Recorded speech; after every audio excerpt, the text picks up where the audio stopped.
Saudara, mari kita membaca dalam 2 Petrus 1 ayat 3 sampai 7. 2 Petrus pasal 1 ayat 3 sampai 7. Dari sini kita melihat apa yang perlu kita kejar. Bahkan firman Tuhan berkata kita harus mengejarnya dengan bersungguh-sungguh. Tidak dengan separuh-separuh hati, tapi dengan bersungguh-sungguh kita mengejar maksud Tuhan ini supaya jadi kepada kita. Karena kuasa ilahinya telah menganugerahkan kepada kita segala sesuatu yang berguna untuk hidup yang saleh oleh pengenalan kita akan Dia yang telah memanggil kita oleh kuasanya yang mulia dan ajaib.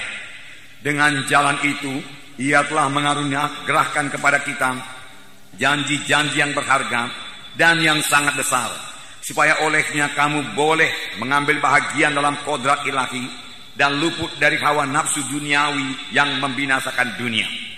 Justru karena itu kamu harus dengan sungguh-sungguh berusaha untuk menambahkan kepada imanmu kebajikan, dan kepada kebajikan pengetahuan, dan kepada pengetahuan penguasaan diri, dan kepada penguasaan diri ketekunan, dan kepada ketekunan kesalehan, dan kepada kesalehan kasih akan saudara-saudara, dan kepada kasih akan saudara-saudara kasih akan semua orang.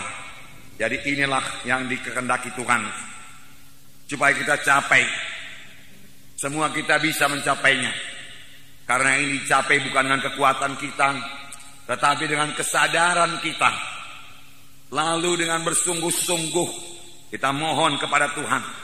Di sini dikatakan, justru karena itu kamu harus dengan sungguh-sungguh berusaha. Sungguh-sungguh berusaha. Sungguh-sungguh berusaha. Semua kita harus sungguh-sungguh berusaha secara rohani untuk bertumbuh dalam Tuhan. Tuhan tidak menghendaki usaha yang separuh-separuh hati, yang setengah-setengah hati, tidak. Tetapi Tuhan minta kita supaya kita semua bersungguh-sungguh berusaha untuk bertumbuh dalam Tuhan, untuk mencapai apa yang dikatakan Tuhan tadi, supaya bertambah-tambah dalam iman, bersungguh-sungguh berusaha supaya iman kita itu bertambah lagi dengan kebajikan atau kebaikan. Kita harus bersungguh-sungguh berusaha. Jadi ada bahagian kita yang bersungguh-sungguh berusaha untuk mencapai hal-hal tersebut. Bukan otomatis saja itu jadi kepada kita. Dengan kata lain, kalau kita tidak bersungguh-sungguh berusaha, apa yang dituliskan ini, hal-hal yang dikatakan Tuhan ini tidak jadi kepada kita.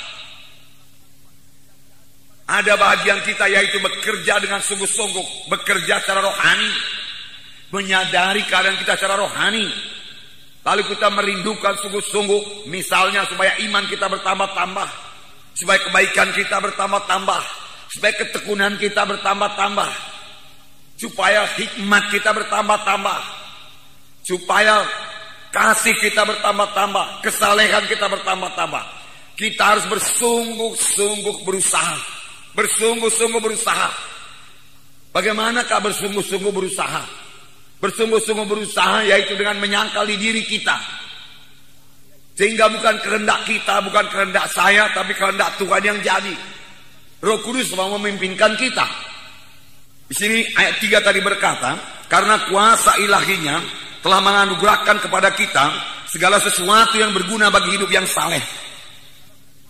Kuasa ilahinya telah menganugerahkan kepada kita segala sesuatu yang perlu untuk hidup yang saleh.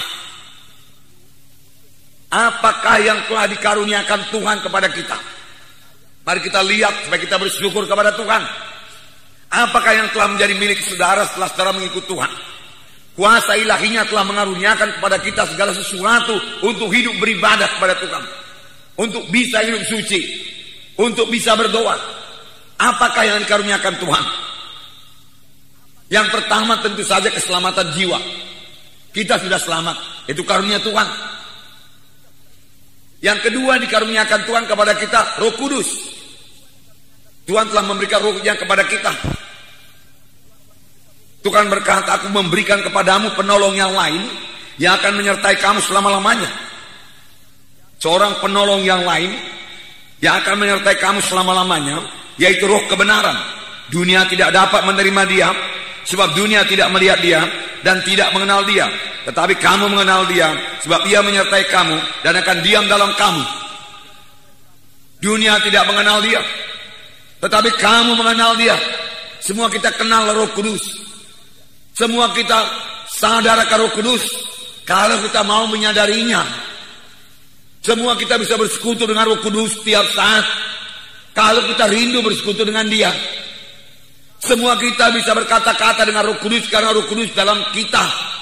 Kalau saudara minta, kalau saudara mulai berkata-kata dengan Roh Kudus, penolong, dia akan memimpin kamu pada segala kebenaran.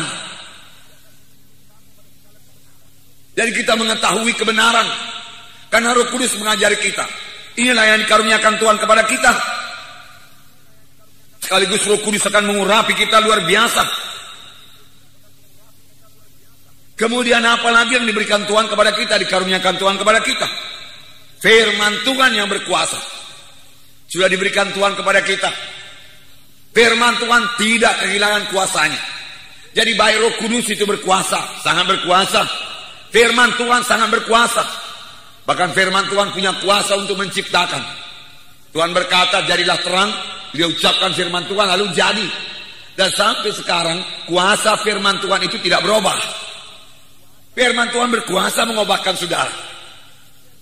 Dalam Yeremia 23:29, bukankah firmanku seperti api, demikianlah firman Tuhan, dan seperti palu yang menghancurkan bukit batu.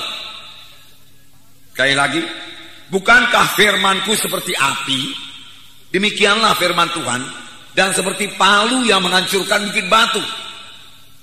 Firman Tuhan seperti api. Kemudian dikatakan lagi firman Tuhan seperti palu yang bisa menghancurkan bukit batu. Apakah maksudnya ini? Firman Tuhan seperti api. Saudara, api itu berkuasa. Api itu bisa membakar sampah-sampah. Dengan perkataan lain, firman Tuhan yang seperti api itu bisa membakar semua sampah-sampah dosa yang ada pada hidup kita.